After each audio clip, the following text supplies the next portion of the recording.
Bismillahirrahmanirrahim. Assalamualaikum warahmatullahi wabarakatuh. Hai adik-adik, tetap semangat ya belajar di rumah. Pertama-tama salam sejahtera bagi kita semua. Semoga kita selalu dalam lindungan Allah Subhanahu wa taala. Baik teman-teman, kali ini kita akan belajar tentang tema 3, subtema 1, pembelajaran 4 sampai 6. Kamis 8 Oktober 2020. Seperti biasa ya teman-teman, sebelum kita memulai aktivitas kita pada pagi hari ini, ada baiknya kita berdoa terlebih dahulu. Semoga apa yang akan Ibu sampaikan kali ini bisa bermanfaat dan bisa dipahami ya teman-teman. Yuk angkat kedua tangannya. Bismillahirrahmanirrahim. Raditu billahi rabbah wa bil islami dinah wa bil muhammadin nabiyya wa rasulah. Rabbi zidni ilman warzuqni fahman, amin. Baik teman-teman, kita ke slide selanjutnya ya. Nah, pada slide kali ini kita akan membahas tentang kalimat tanya. Apa itu kalimat tanya? Nah, untuk mengetahui suatu hal bisa dilakukan dengan tentang hal uang ingin diketahui dengan menggunakan kalimat tanya. Nah, kalimat tanya ini diajukan berusaha menggunakan kata tanya yang tepat. Kalimat tanya yang diajukan harus menggunakan kata tanya yang tepat. Kata tanya mengapa digunakan untuk menanyakan sebab, alasan atau perbuatan. Menulis kalimat tanya diakhiri dengan tanda tanya ya teman-teman. Nah, berikut ini ada contohnya. Yuk kita simak contoh kalimatnya. Yang pertama, mengapa Angga tidak masuk ke sekolah hari ini? Nah, ini contoh kalimat tanya sedang menanyakan mengapa, alasannya kenapa Angga hari ini tidak masuk sekolah. Dan yang kedua, mengapa kita tidak boleh berisik? Sebab. Nah, ini menanyakan sebab. Terus yang ketiga, mengapa kamu mengejek? Nah, bisa dipahami ya teman-teman untuk contoh kalimatnya.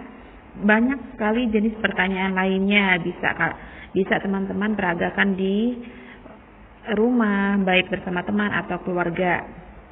Berikutnya kita ke slide selanjutnya, yaitu kita akan membahas tentang gambar dekoratif dua dimensi. Nah, apa itu gambar dekoratif dua dimensi? Nah, jadi gambar dekoratif dua dimensi ini adalah gambar hiasan yang dalam perwujudannya tampak rata. Tidak ada kesan ruang, jarak, jauh dekat, atau gelap terang. Tidak terlalu ditonjolkan. Dan dapat diartikan hanya memiliki panjang dan lebar, serta dapat dilihat dari satu arah. Nah, seperti itu ya teman-teman. Selanjutnya kita masih di pembahasan yang sama. Nah, karya seni rupa gambar dekoratif dua dimensi meliputi ada gambar. Kemudian, nah gambar ini lebih menekankan pada unsur garis ya teman-teman. Bentuk, aspek kegunaan, lalu tanpa adanya ekspresi. Kemudian kita lihat ke lukisan. Nah, lukisan adalah gambar yang mengungkapkan bentuk objektif dengan komposisi dan nilai subjektif melalui ekspresi dan kreatif. Lalu kita lihat karya seni dua dimensi yang berikutnya. Ada kartun. Nah, kartun ini adalah gambar yang dideformasi dan diubah bentuk dari wujud aslinya sehingga menjadi lucu ya teman-teman. Nah, mungkin sampai sini bisa dipahami ya. Kita lanjut ke di gambar dekoratif dua dimensi ini adapun alat dan bahannya yang dapat digunakan untuk membuat karya seni dekoratif ada dua dimensi ini.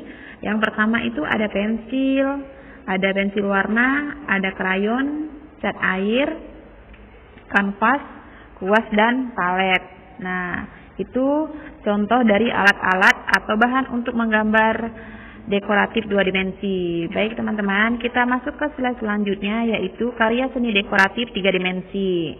Tadi kita sudah membahas tentang dua dimensi, sekarang kita masuk ke seni dekoratif 3 dimensi. Jadi, seni dekoratif 3 dimensi ini merupakan seni rupa yang dibatasi dengan 3 sisi, yaitu panjang, lebar, dan tinggi. Dapat diartikan pula sebagai karya seni yang memiliki volume, yang dalam artian karya seni dekoratif 3 dimensi merupakan karya seni yang memiliki ruang. Nah, kita masuk ke selanjutnya, masih di pembahasan yang sama ya teman-teman. Contoh karya seni dekoratif 3 dimensi yang bisa kita temui. Contohnya yang pertama adalah pria, yang kedua patung, yang ketiga ada keramik, dan yang keempat ada arsitektur.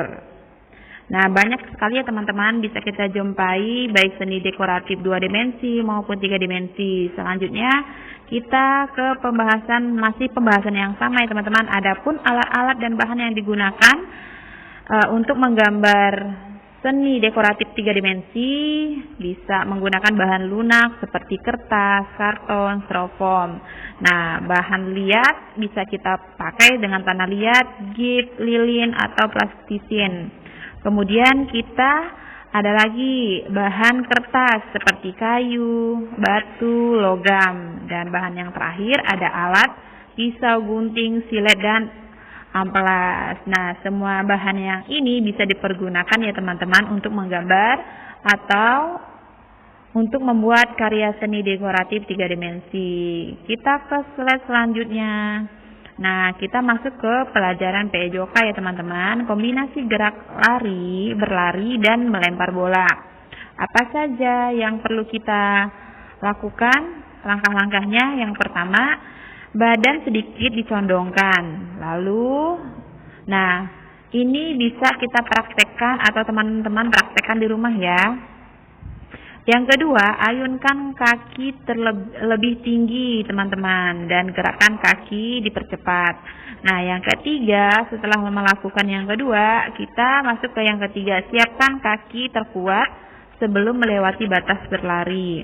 Kemudian gerakan yang keempat, langkah yang keempat, lanjutkan dengan gerakan melempar, melambung, di mana pandangan ke arah ke depan. Lalu yang kelima, berdiri secara menyamping dengan kaki kiri di depan dan kaki kanan di belakang.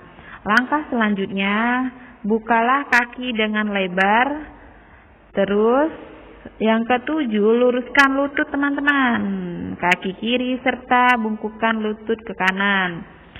Kemudian yang kedelapan, tangan kanan memegang bola yang akan dilempar. Langkah yang kesembilan, luruskan tangan sejajar dengan bahu dan berada di bagian depan.